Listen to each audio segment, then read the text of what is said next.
We're not going to keep the old systems. We have to go efficient. You don't need a dumbwaiter. We don't need that. Yeah, there's things we don't need. But we could still revive it. And I think a lot of the people that are on the board or in the committee of a historical society, they should understand that wait, let's shift. Because I'm trying to live in this house for the next 100 years. Mm-hmm.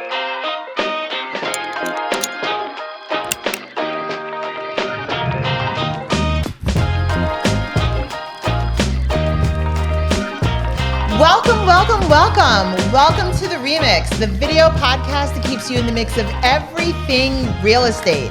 I'm Noelle Freisen. And I'm Eric Anderson, and today we have a real exciting guest, a former American Idol contestant who has turned into an historical home renovation. He's doing the largest and oldest home in Nutley, New Jersey. Mina Griess. Are we live? Welcome. Thank you so much. I'm glad to be here and glad to be with Eric and Noelle and Nima, and this is great. Shit, you almost forgot my name. Nima and Mina, this is awesome. Well, you're a home renovation. We have to remind everybody who Nima is. Not a renovator. As always, we have our power panelist, Nima Ameri from Ameri Law Firm. He's our legal eagle. And what does panelist mean? What do power panelist panels? What's a panelist? I don't know. Are we a panel? It was power. That I'm a panelist? I put the power before panelist because. And what's plural panelist? So are we panelists? Because you renovate new homes. Are we panelistises? Nima renovates new homes, Panelist. and you renovate old You homes. are one of our experts. Panelist test? All right, anyway. Panels.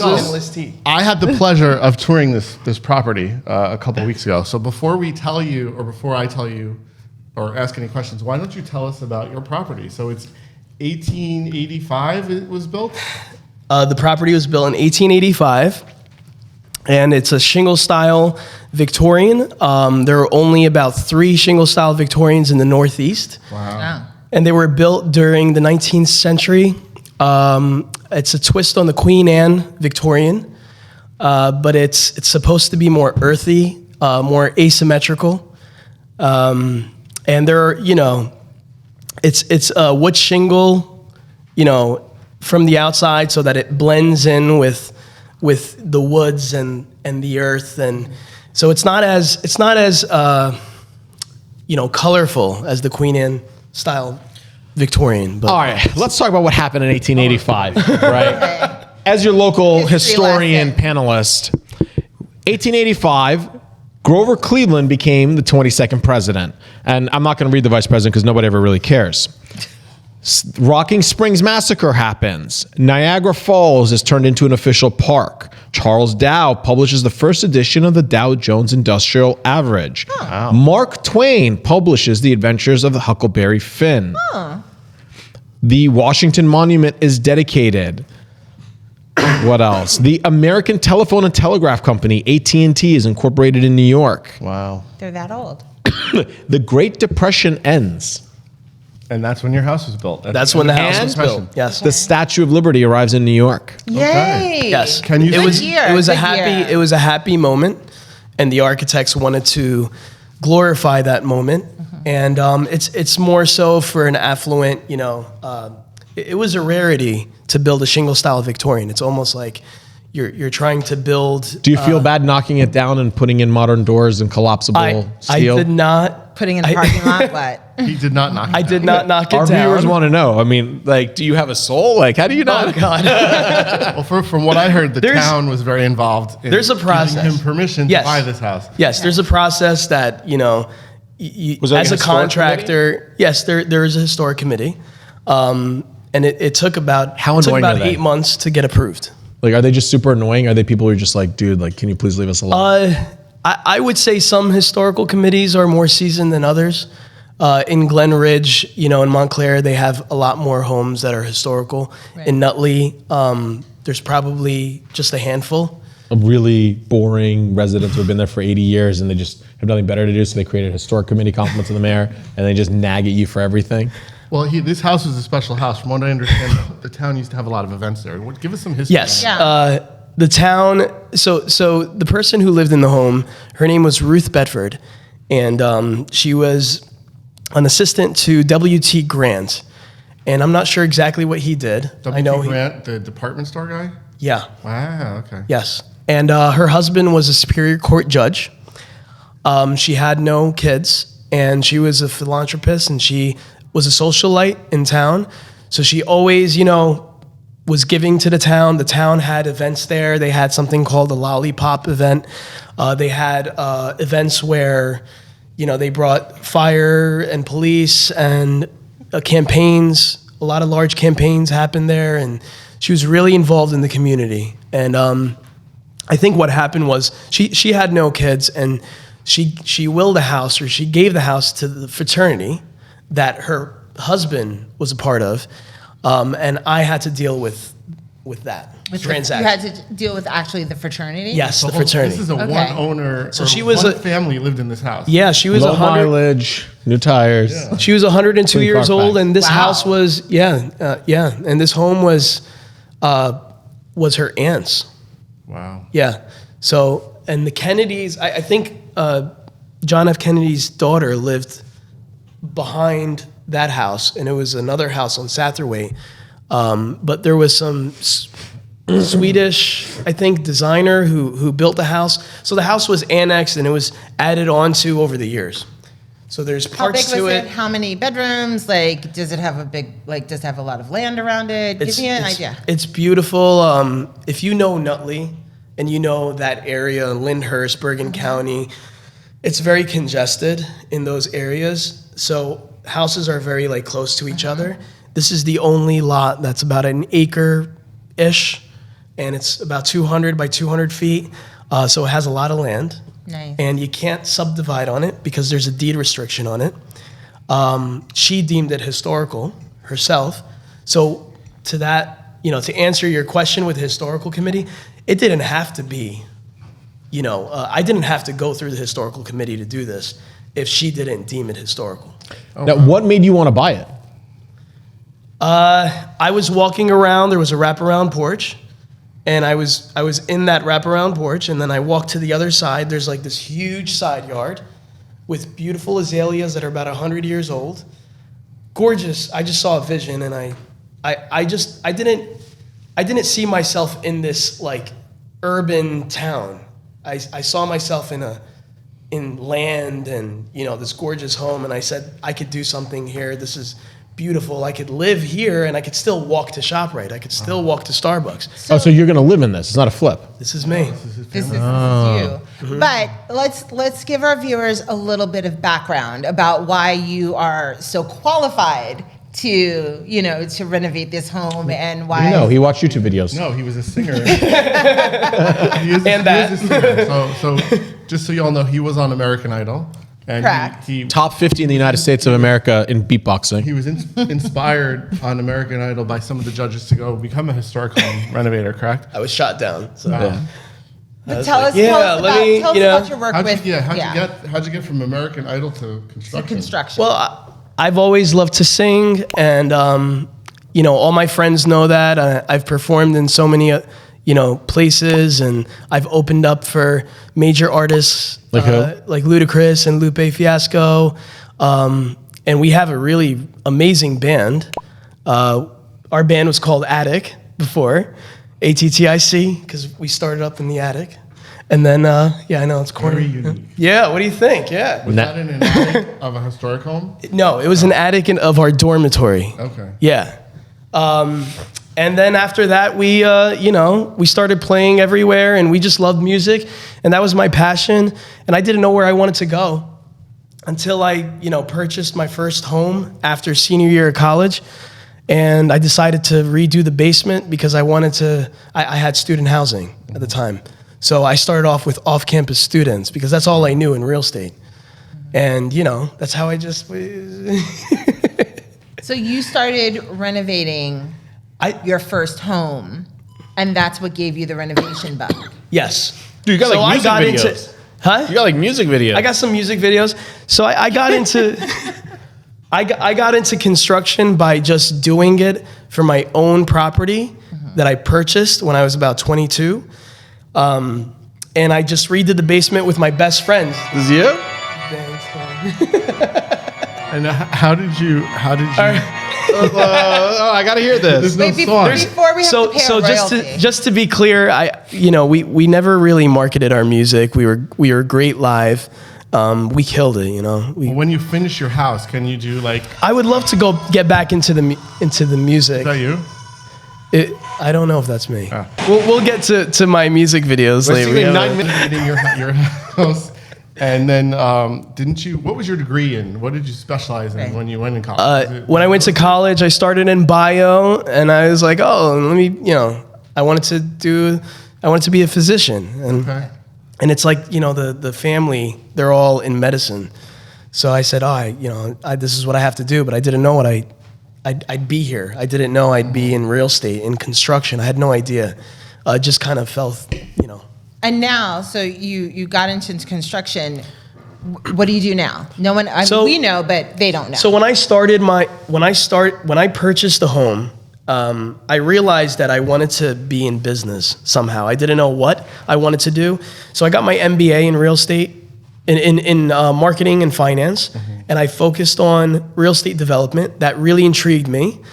And after my MBA, after I graduated, I worked for Turner Construction for a bit. That's a big building company in Manhattan. Right. Turner is one of the biggest GCs, general contractors in the world. Oh wow! Okay. Yeah. They're doing a lot of projects everywhere. I think they're even doing military bases and. Oh wow. Yeah, they're international. They're huge. You got your real training. No, actually, I didn't learn anything at Turner. Okay. Surprising. It was because you were a little cog in a big machine. Yes, right? yes. I was given tasks at Turner. I was exposed to a lot at Turner, but I didn't realize how much I was exposed to. I wish I could go back and be exposed again, because now I understand it.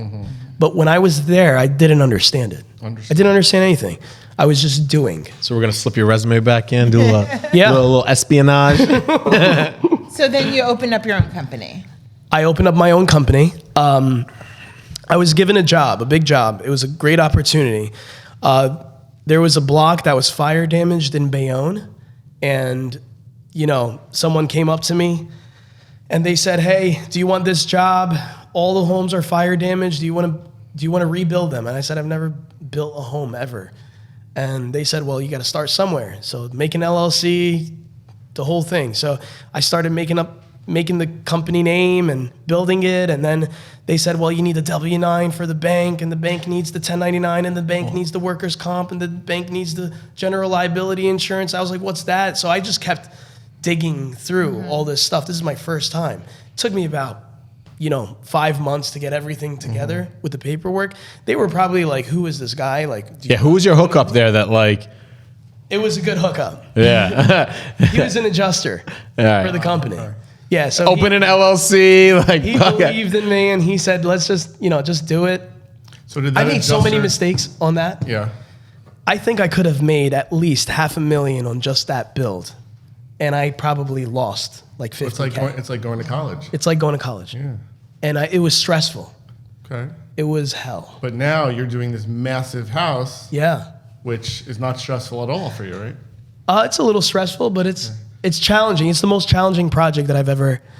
Is that because you had in have my to life. ask your wife for just design details, or No. in other projects you don't? No, actually, my wife is great, and she just lets me be. I think she's realized that she lost a lot of control over everything. Okay. And she said, She trusts your eye. She trusts what I'm doing. How long have you been doing construction? How many projects have you worked on? Like, how many houses have you built? You didn't go from that build to your own historical home. Like, you specialize in historical homes. Yeah. I started with renovations when I didn't know what I was doing on my own homes. And then I was given that opportunity with the fire damaged homes, which was a great opportunity, because when I started off, I didn't start off new construction. It's a whole other avenue. Renovations versus new construction versus restoration, they're like completely different. So if a contractor comes to you and says, "Oh, I could do this," and they've never done new construction, they don't know it. If they don't know commercial, there's so many things that are. So to answer your question, I've built probably around 30 new homes, and I've restored about maybe close to 20 resident. And it's been in the residential, more so in the residential market. I've done some commercial, But I feel as if when I was with Turner, commercial was just like really cutthroat. Sorry. Was I supposed to say that? No, we don't we don't like residential agents. They don't like residential agents. like I residential. love No, it has residential nothing to do agents. with me. I mean, Eric doesn't like that. I mean, I'm not in the love them. agent, like the agent world is a different world too. The construction, that's a different language, but I think in regards to construction, commercial and residential is very different, where commercial, they're demanding, they want that number, they want that square foot number. That's how you get in. There's no like such thing as, oh, here's my friend John, he does amazing work. Like just go with him. He does quality work. It's not like that. It's, it's that number and that's it. The square foot number. So it's with more commercial, cost conscious. it's more cost conscious and you need a lot of capital to move it. So I started with commercial with some interiors. And then I realized it wasn't for me. I wasn't happy. I'm an artist. I like to think and be challenged. I like to create. I like to draw out things, So does that mean the house you're building has no budget? The house you're renovating, your historic home for I'm yourself, not is looking. there a budget? I'm not looking at my budget. Okay, so then every day I you're just decided- shoveling out money to Yes. whatever it is. Yes. Where does it stop? Are you concerned about At the steps of a courthouse. Are you concerned about overbuilding? Are you concerned about appraisals down the road? Like, I think I've passed that. Sometimes with a historical restoration, it's just like a labor of love. It's really, you're going to live in that house forever, and I've decided that that's what's going to happen, and I'm just living there forever, and I'm investing in my family. I'm not investing, even though this house, I've gone way beyond what it's worth. I think it'll eventually probably, come back in value from what I've done, but you could sometimes change the block too. Like I've seen that. I've done builds where I've changed the value of homes around me. Mm-hmm. It wasn't just the market. It you're wasn't the taking number. like the worst house in an area, making it the best house, and then And sometimes it was the worst area. okay. And I built 4 or 5 homes in that area, and then all of a sudden everybody wants to live on this block. Well, All of a sudden the appraisers see that this is the area that's changing. So developers and builders have a lot of power. So that's interesting. We've actually talked about like this before, where we've split up sort of values between what you pay for, what you would consider like an asset or a property to flip versus your own home. And a lot of people will overpay for their own home because the value for it isn't necessarily your flip price or your cost per day, but ultimately the use you get out of it, right? It's one of those, it's an asset where you can actually use it, and that use has a value. So if there's a home you like and you want to live in it, and it's for a personal reason, overpaying or overdoing is okay if you use it. You see a lot of people, like, a lot of you guys watching this podcast, or a lot of people in general, by the time they get enough money to get to their dream home, their kids are 16, 15 years old. They're in high school. And it's unfortunate because then they go and they buy this big house and their kids are older, and really They leave. well, the usage of it is now limited to 3, 4, 5 years. I don't know. A lot of you guys like kind of don't do shit and go back and live with your parents, so that may be changing. But what are you, Gen Z, G? I can't even keep track anymore. But ultimately, for My kids are always welcome back at my house.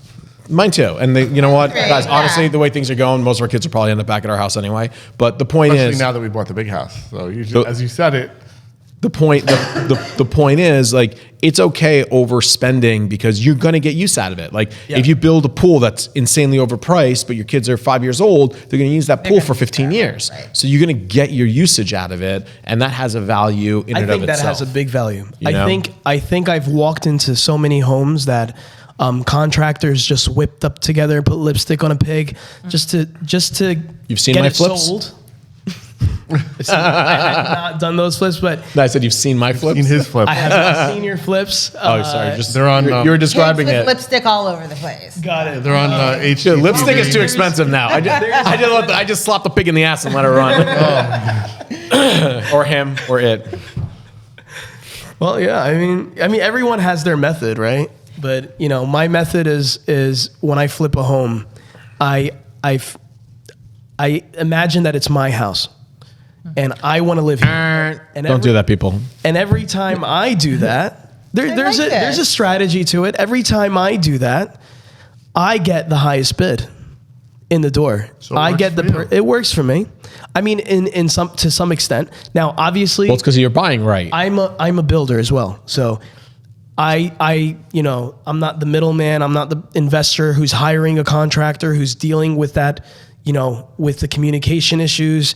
I've gone through it because I know exactly what needs to get done. Even if you're bringing subs on, I know exactly, what to do. So if the sub is doing the wrong thing, I know that I need to change them, or I need to move on to the next sub, or I need to move on to the next trade or vendor or whatever it is. But the homeowners and the people and the investors that are doing these projects, when they don't know construction, they're going to be walked over. So guys, that's an interesting point. Again, so I was joking when I said, don't do that. That actually what he does is the right thing. And the reason for that is it depends, like in the market, like it's been the last 3 years, honestly, a lot of you guys probably bought dog poop in terms of quality because everyone is flipping everything. That's what you have in these kind of really quick turnaround, desperate markets. But for the most part, if you do just slap lipstick on it, you're going to go through a home inspection, and that home inspector is going to figure it out. And you're going to get these home inspection reports that come back with a bunch of stuff that are substantively wrong with the property that when you were doing the renovations, you could have fixed on the cheap because the walls were open or there was the opportunity to do it. But since you weren't looking for that and you were just doing aesthetics, now you have these issues and they're going to demand credits for it. And you're going to have to deal with a contractor coming in, giving a big estimate, and you're going to have to give a big reduction, whereas you as the GC could have done it with a sub on the cheap at a wholesale price. So if you really want to be in the business of flipping properties, you really should do it well. And also that means that you're going to stay in business. You're not going to get sued by your prior buyers because you conceal defects, right? You're giving them a good product and then you build a reputation and then people will respect your reputation. Agents will be like, oh, I know this builder. He builds good products, right? And they'll push their clients towards your product because they know it's a good product. So it really does help you in the long run. And look, I'm sure at the end of the day too, Mina's not sitting there saying that he's burning money unnecessarily. I think what he's saying is, he does things the right way, where he looks at things that need to get fixed and he actually fixes them. I'm sure he still takes into consideration, what is worth it, what's not worth it. Is he going to use top of the line versus the area calls for middle line, Kohler versus porcelain, the differences like that. Right. I'm sure you take all of that into effect because you still look to make a profit, but you don't put garbage out there. Absolutely. I still, you may think that because I'm building this historical home that I'm putting in, like fancy Lamborghini, like faucets, that are costing $2,000-$3,000. I'm not doing that. I'm still looking at that faucet and seeing that it's brass. And if there's a brass faucet that's $200, I'm still buying that brass faucet. So how do you, being a historical renovationist, a historical home renovationist, how do you update things? How do you update things but keep that historical feel or keep the integrity of the home? And also, what are some of the obstacles you need to go through? Well, I think to answer that question, he needs to tell you what he's doing at this home. So he actually gutted the entire inside of the home. So you didn't keep the historical integration of the home. He did. How? Now we've got 1 acre of land. How with gutting it, how did you? Steel house made of glass and mirrors. With gutting it, how did you keep that historical? There's governance. There's, obviously there's this. There's board and with historical, and their duty there is to keep to maintain the feel of the home, to maintain that it's historical, and for me not to come in and butcher it, right? Obviously there are problems with the house. There were internal issues with the house. The chimneys were all, no liners in the chimneys, no this, no that. When it comes to anything, I think mostly like it's the look. In the end. So a lot of people don't understand that that there's a process to it, that I have to choose all the materials, that even though I demoed everything, I salvaged a lot of my doors. I salvaged a lot of my fireplaces. I salvaged some of the wood. When I salvage things, I can reuse it, and when I put it in, it'll look like it's from 1885 because it is All from his 1885. all his stained glass windows. My stained glass windows, I salvaged. I've done. Where do you store these things? all over the place. Eric's driving around with a Eric's brick. getting me a building to store some things. So, yeah, we're working on that. That's a good question, though. But yeah, you know, I salvage a lot of things, and actually, I'm an industry partner at Renovation Angel, and they're a company, a 501c3, and they salvage kitchens, very, very high-end kitchens from, you know, Beyonce's home, Ricky Martin, Soho, like really, really high-end kitchens that others just kind of donate to them. They give them a tax write-off. And then, you know, I take those kitchens and I put them in my homes. Wow. So actually, the house that I have, my kitchen, it's supposed to be a $150,000 kitchen. It's a Downs view. You can look it up. That kitchen I purchased for probably around $22,000. This is going into the And this is going into my historical house. Wow. Yeah. So I was very cost conscientious about it. I'm impressed. Yeah. So and there's a method to it too. You can't just buy a kitchen and put it in a house because there's a certain layout to it. So you're using components of that. You Yes. may not use 100% of the pieces. You may use 80%, and then Correct. you may customize other pieces to Right. do fill-ins. Right. Okay. But you're getting quality cabinets, and I don't want to, you know, put their name out there for, you know, plugging them in, but they're, you know, that's I'm very thrifty, and I salvage a lot of things. Yeah. That's awesome that you're not only doing that, but you know you're totally fine doing that in your own home, because a lot of people just don't they don't get it, they don't see it, and you know they just will overspend on things that are just not necessary. Because guess what? As soon as you open that drawer, it's not new anymore. That drawer's been used, Yeah. right? Yeah. So, and you know, if you're taking it out of a high-end home, most people don't really even use their kitchens. They don't use them. So, you know, it's The appliances are brand new. Really? They're untouched. What made Maybe you 2-3 decide years. to gut the home that you bought? And then how? So- So, obviously, I've seen, termites. That's a great question. I've actually gone through a lot of historical restorations where I did not do that. Okay. And it was a nightmare because when you have plaster walls that you're cutting through, it makes it so difficult for every subcontractor to follow.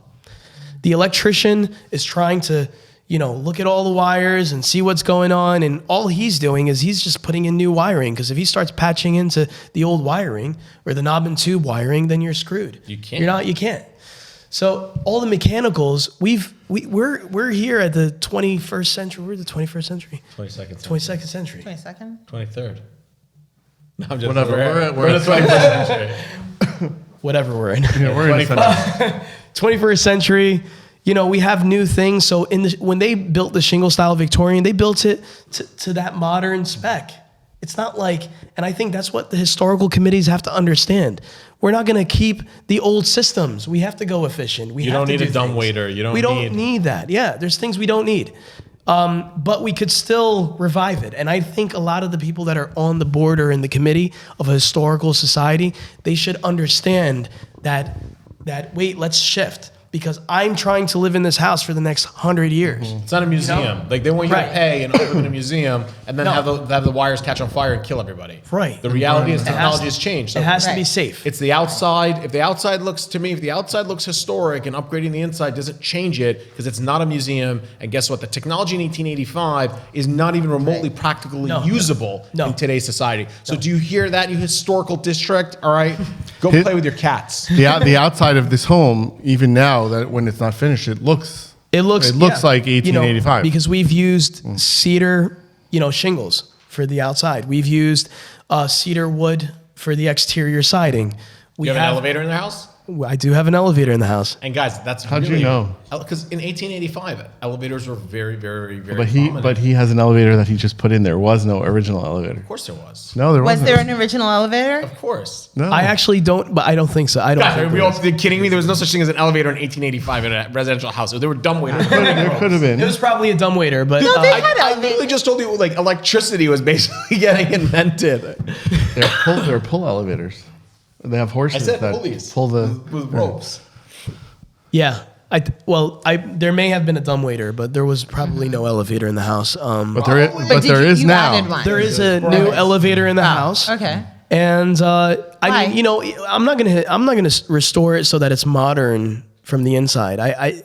It's not even my Oh taste. wait, I mean- I'm wrong. The Otis Elevator Company can trace its origins to 1853 when Alicia Graves Otis introduced the first safety passenger elevator in the Crystal Palace Convention in New York City. His invention impressed spectators at the convention, and the first passenger elevator was installed in New York City in 1856. There you go. So your building Nima's the fact check guy. Yes, he is. could have fact check totally myself. had an elevator, but why'd you put an elevator in? How tall is it? I actually have an elevator division. The company's called Elevator Contractors, so Very hard to get an appointment with them. He's doing, Elevators are your life. doing an elevator for Because in me. Hackensack. Very, very difficult. He's replacing my 1935 elevator with a yeah, we're modifying. 21st it. century. Yeah, we're version. keeping Hopefully. the cab. We'll see if I can afford it. He's taking the elevator from Hasn't his happened. And you're keeping it looking historical, or is it Yeah. going to look different? It's going No, to it's look going to be historical? his cab. Yeah, yeah. My elevator's gonna look. Yeah, I know. Yeah. Yeah. I Yeah. know what Elevator elevator looks we're brand talking new. about. Yeah. Okay. Yeah. So a lot of the company that I have, I do mainly build design. So I can bring in the elevator company and I build the shafts and I build around it and I do a lot of the. He likes to give people the shaft. Yes. But he's building shaft. Anyway, We're gonna So walk let's right through go that back. one. Let's go back to the historical. What are like your Joke was historical. yeah? What are your like top 3 horrible experiences so far in this house? What are the three worst things that have happened to you? And then I want Historical board. and then I want to know what like the 3 coolest after you bought it. What are the 3 coolest things you found? So give us the 3 horrible things. Is your house haunted too? Come on, bro. Just tell us the truth. Hopefully. Is it haunted? Haunted. Hopefully, that would be fun. My father prayed on it. He's a priest. He's a Coptic Orthodox priest. So Really? I brought him over to pray because some of the guys that were working, they felt that it was haunted. Yeah. That's a real thing? That's real. They told me that, Yeah. but he prayed on it. We're good. All right. Yeah, Daddy took care of that. Jesus yeah. juice. Daddy told All right. me So to care.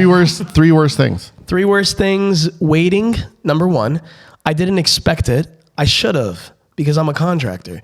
And I tell the clients, and the clients ask me, like, well, how long is it going to take? Well, I learned that I should just respond and say, I don't know. And we will never know because there's so many factors dependent on it. So waiting was a big thing. The weather.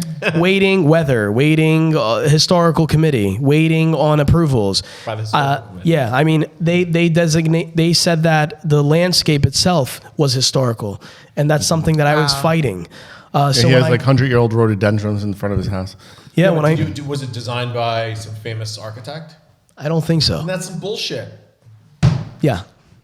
But the rhododendrons care. Have been there for 100 There's no years. such thing as every tree then is therefore historical. Yeah. I think it's more Like, so. It's just a bunch of people sitting around who don't have to spend the money. They call themselves they a gonna board or watch local residents, and they're like, "Well, let us now preserve what we think, in our opinion, something should look like that you paid for." Like, no, if you want it to look this way, write a check, have your little historical committee raise the money. I'll renovate the house. He You guys got can them. keep your 100-year-old bush. He got them to acquiesce on the rhododendrons. Oh, you did. I did. Did you I'll kill? pop that shit Did you down kill over the there. poor Let's just- grandma A rhododendrons? disclaimer: they're good people. Okay. They're not gonna watch that. Did you take them They out? probably Did you don't kill have them? computers. What's that? Did you take them out? Did you kill them? No, they're still there. They're The still committee there. still They're exists. still there. No, The not rhododendrons. We're not gonna have Right, an the attempt to murder. the rhododendrons. there's Did you take them out? misunderstanding here. Not yet. I'm actually taking them out this week. Oh, they He's are. gonna- Do it, and then it just like have fireworks shoot off, so the historical committee will be like, there were fireworks. He's going to back try then. to save some of them, but Okay. it's just. I could, but you could do that.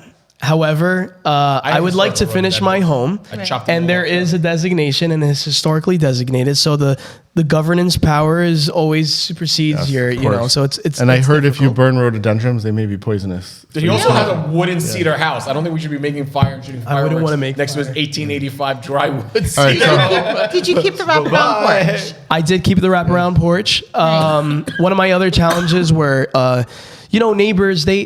A lot of people, they assume things and they think that you're flipping the house or you're demoing the house. So Asses out of you and me. assumptions are the worst things, and I've experienced it building other people's homes and renovating other homes for clients. But when it's your house, it really is really annoying. So were they giving you crap? Yeah, You should have let the grass grow to like 12 feet and be like, all right, fine. They're I'm not very going to touch it. Now it's historical grass. People are very short-sighted. Idiots. And in construction, you'll see it even more because, You're doing something, you're demoing, and they're like, "This is crap." Well, yeah, it is crap because I'm demoing the demoing house. it. So, Right. listen, which I mean, neighbor like, do you I'm gonna hate try to most? make it bigger. Which one? Which one is it? Left or right? He loves all his neighbors. I love They're all I love wonderful. all my neighbors. Yes. And he's doing his Which best. one are you going to put the plant on that has all the leaves that blow into their yard? Let's talk about If I'm facing the house, it's going to be on the right. it. All right. All right, so that's number 2. Number 3. Number 3. Worst. How many car garage? 4 or 5. He has a detached Wow. carriage house, Wow. which There's he a- also wants to there's a put an detached- elevator in that house. And then there's Is like it- a kitchen. is it multiple A chicken stories? coop house, too. 2 stories. Keep the kid. If you tear that chicken coop down, the committee's coming after you, bro. Yeah, I should ask about that chicken. that coop. chicken coop I would historical, love some too? chickens. Can't you fiber Do we date not the like wood, to walk carbon date the upstairs? wood to see? Yeah, I should try. We don't want to walk up any stairs? Well, He I just steps in decided. for the day? I mean, Ruth Bedford, who owned the house, there was an elevator donated to her by some senator, She I was think. 102. Yeah, and she never used the elevator. Oh, where is it? It was brand new, and it's in the house. That's the one you put in? Yeah. So right Okay. now that elevator is going to be removed because I underpinned the entire foundation, which means I made the basement ceiling higher. I've dug down. I do not recommend it if you're not a pro at it and you don't know what you're doing. Nima. I thought about actually doing it in my own basement because after the drop ceiling, it wasn't high enough. So I was like, all right, let me dig down. And then I did research on it, and you could really, your whole house. He would just he collapse actually if you did don't it. do right. Yeah. He did it. Yeah. It's very complicated. I've done it, and I've done it when walls have collapsed. Wow. And it was like SOS, like, oh my guys, you got to get here and Keep the house yeah, up. yeah. So I've gone through those experiences. Very, very complicated. Because you got to remember, the house, they dig it down and it's already sitting on like a set foundation. You're digging Right. below that. Right. And then you're going underneath it and you have the entire weight of the house. Like Right. it's risky And it's business. all settled, and now you're screwing it all up. It's Right. Scary. And then people think that like I've actually seen some people, what they'll do is they'll leave like the walls and then they'll cut in the center and go down, Right. Thinking that okay, well the walls are there and Still I left on a the little foundation, the right. slab. No, that slab is what's connecting and distributing Correct. the weight load of the house. Right. So that's what happens when you're an idiot and you try to do stuff that you don't know you're doing. Right, So the what's house is still third- standing. Yes. House is still standing. What's It's the third thing? It's the elevator? that was the The third horrible thing? no. I mean, How low did you drop the base? I would say the 14 underpinning. ceilings? The underpinning was horrible. difficult. Okay. Did you drop it to like 14 feet? No, right now the basement finished ceiling height is about 9, Why do you know Okay. that? and it was before it was 7. So I had to go down about 5 feet. He had me come in and see if I could touch the ceiling. I can't, so we're good. Eric is very tall. So what are the Very big. so now let's do positive. So Positives? what surprises like as you're doing this? What was like, oh my god, this hidden stained glass window that I found? Porcelain doll buried in yeah, the basement what'd you next find? to us. You know, I think the positives are, one, a lot of people notice what you're doing and they throw at you challenging projects that you like, and from clients that you like. So that's one positive thing that I've seen other people approach me and say, "Hey, you could do this.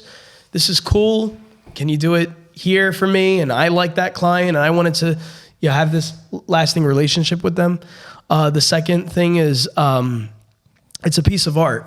So it's pretty cool having people, stop and look at the house and say, "This is awesome." It kind of feels rewarding, How much even you though, how much did I spend? I did not look at the budget yet. How much do you think you He spent? has no budget.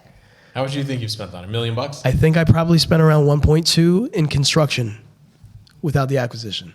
And it's not even close to being done. And it's not, yeah. So, and I'm a builder. So, So this please, is me. people I'm not out there that hiring a need contractor. builder, hire him because he needs to make money to finish his house. All right, so that's number one. Number two. Number 2, did I say number 2? I think I said number Yeah. 2. No. We're I'll up say to number number 3. What was number two? Number two people was he likes. the Oh, I thought that was part of number one. Okay. Yeah. Number three. Number 3 is I can't wait to live in that house. Aw, Yeah. You're going to put in a pool? gonna raise your family. No, yeah, I'm gonna raise a Historical family. committee wouldn't and let you it's- do it? He needs someone to donate a pool to him. They won't let you put in a pool? No, actually, my wife and I decided that we do not need. First time he's talked about his wife deciding something on this house. she it would be out she makes the backyard. final decision anyway. But yeah, the pool. We kind of did the pros and cons, and we said, well, we really want a beach house. You know, so that's something that I also wanted in my bucket list. And I actually purchased the beach house last year in Bradley. So that's off the list. And we have a beach house. Why do you need a pool if you could just go to the beach? Yeah, you just do. Or we could go to Eric's house. How old are I mean, kids? I could just get a cake. And Do you have little it's ones? cheaper. Do you have really, really little ones? Yes. We're really happy somebody's using his pool. So yeah. My kids are 3.5, 2, and 7 months. Oh, so there's tiny. Damn, bro. In about 5 years, you're gonna want a pool. That's why he wants that chicken Yeah. coop. Yeah. A hot tub. Yeah. He built this really cool. Sunken patio. Besides that, he built a really cool sunken patio. He was able to come up with a way to open the basement up to the real world. So he dug out like a whole pit and I'd made like that to an come see this. extension of the Honestly, house. this sounds awesome. And then Yeah, he also built like a carriage or an open kind of portico. Yep. The house had an original portico Yeah. in the front, but he added a much bigger one in the back, and it's amazing. We're gonna get pictures out there for everybody Yeah. to see. So Mina, have you been allowed to change the floor plan?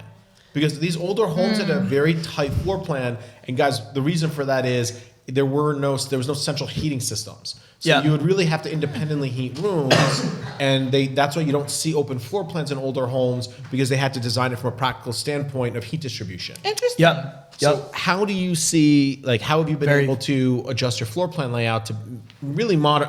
At the end of the day, you still need to be able to use the house in a modern setting, right? Correct. And that is something I believe in. Anytime I flip a house, anytime I invest in a property, anytime I do anything, layout is so big to me. I sometimes feel that layout is a lot more important than renovating, than the renovations that have been done to the house. I even tell my clients that as an agent, as a real estate agent, when we're walking in the house. So I put a lot into the layout, and I had someone consult me who is amazing. Graham and Silas, they own the gardens. You can look it up, the Monsieur Gardens. Beautiful gardens. They put millions into it. It's a renowned garden. And Eric visited that garden. You've seen it. It's amazing. It's incredible. He's a landscape architect, and he's put in some design elements to the house inside. Silas even told me a few times that what was in the house before and how they used it, which was cool because he's about 95 years old, so he was there. He was there. Yeah, and he was there when he was a kid, and he saw the house, and he's been in the house numerous times. So he said, this is how they use it, and this is how it's function. This is the functionality of it. And I didn't do this big open concept. I still made the dining room a holy place where you can dine, because I believe in that. I want my kids to be in that dining room table, back in the 1800s, and they used to dress up for dinner. Right. They used to come My back grandma from used to work make and me just do that. yeah. It's the right way. It's so cool. Huh? It's the right way. Yeah. It's like, I you miss go those upstairs, days. ring the bell, everybody, dinner's ready, you come Did you put down to dinner. Did you put a buzzer under the No, I didn't. table Should put that. where you can I step did. on it? I and wish then we the- could still dress I up. saved the telecom system. Yeah. Are you And it's the making- little phones, the You're little gonna put 'em back ear in? things. Oh, that's so cool. I'm putting them back I love in. You're gonna that. make Yeah. them work. Yeah, I'm gonna make them work. Are you making it at all I'll come smart house? play with those. That's me. That's a good question. Are you? I actually am. Yeah. I'm making a smart house. I'm trying to blend it all in together. That's cool. Yeah. That's really cool. Yeah, because I think the house is still so big that, in our days, we're not getting logs and putting them in the fireplace. So that's another thing. With the fireplace, I still chose a dual burning fireplace where I could get wood burning and gas. And there's that option. They make everything now. Yeah, dude. It's crazy. We've been renovating our house forever now, and my wife, one of the things is she wanted gas fireplaces, right? And what a lot of you may not realize is the gas fireplaces that are open look really pretty, but they actually don't distribute heat out because the heat will go up right through your chimney. And the ones that actually heat a room are closed with glass because they're convection systems which create heat, and then there's a fan that blows the hot air out. Okay. So, and I'm a big proponent of, no, I want wood fireplaces because I grew up you put wood in a fire. That's how you make a fire. Right. It's, ugh. But ultimately, I lost. I only have one. But you want that noise, that sound, that Yeah, you know, but you want that smell. Well, it was a compromise where David would only where want now the existing fireplaces that were wood, I didn't take them out. I put in a gas system so it could still burn regular wood in it. And the reason it has to be special is because the way it's basically framed and gas flow and airflow, it does make a big difference. So that's cool, man. I really want to come check out your house. We should take the podcast there one day. Just do like a video shoot. I would love to come see it. I definitely want to I slip and love fall there. historical houses. That's sure, absolutely. You guys are welcome. Just Like I'm one gotta of those clean the people site. that goes to another town and they have the historical house that you could take the tour through. I'm one of those people that takes the tour. I love And it. he'll be proud giving the tour. He did an amazing job. So Absolutely. I think we've got a lot out of you, and we can't wait to hear updates as it goes along. So Absolutely. we're really excited that you've been here. Are you documenting this? Like, is there a website people can go to and like so you can see the process? Should like be that? documenting it. I Why should aren't be you documenting it. this? Victoria's nodding. She's like, documents it. Yeah. Right? Like, you Documenting have is the important. People want to see. And one People day your wanna kids see. can look at Yeah. that too and be like, oh, like this is the history of this house. Yeah, actually, my best friend is a photographer, Nick Maloney. Shout out. He took some beautiful photos of the house before, Okay, good. you know, and I have those photos, and they're gorgeous, and the lighting is perfect. Like he said, oh look, this house is so nice because look at the lighting. I didn't understand it that much, but he said it's like, you know, the south facing and this and it's really pretty. So yes, Back then, that's what they put a lot of thought into, like when Yeah. they would build a house. Absolutely. Like guys, Lighting was nature, huge, yeah. nature and aesthetics played a really large part in Absolutely. how people designed homes. yeah. You know, So they didn't have the technology we have today. Yeah. So they had to. We'd love to see these pictures. We'd love for you to get them to us, and then We'll get it Oh, documented. let's tell everybody how to find us. Listen, if you want to hear more from him, because we're going to have you back. We're totally going to have you back to talk about more construction stuff. Hey guys, subscribe. Hit that button. Google Podcast, Apple Podcast, Spotify, YouTube. You can find us anywhere. And put in the comments, ask us some questions, send us some of your historical renovations. We'd love to see, and we'll get Mina to give some comments on them, and we'll go from there. And Mina is going to be teaching a construction class for us in the future. Yes, you know, are. Hopefully you know that. 'Cause I- everybody yeah, wants to well. know how to learn how to renovate historical homes. So thanks for watching us today. And remember, if you visualize it, you can own it. We'll see you next time. Bye, guys. Bye.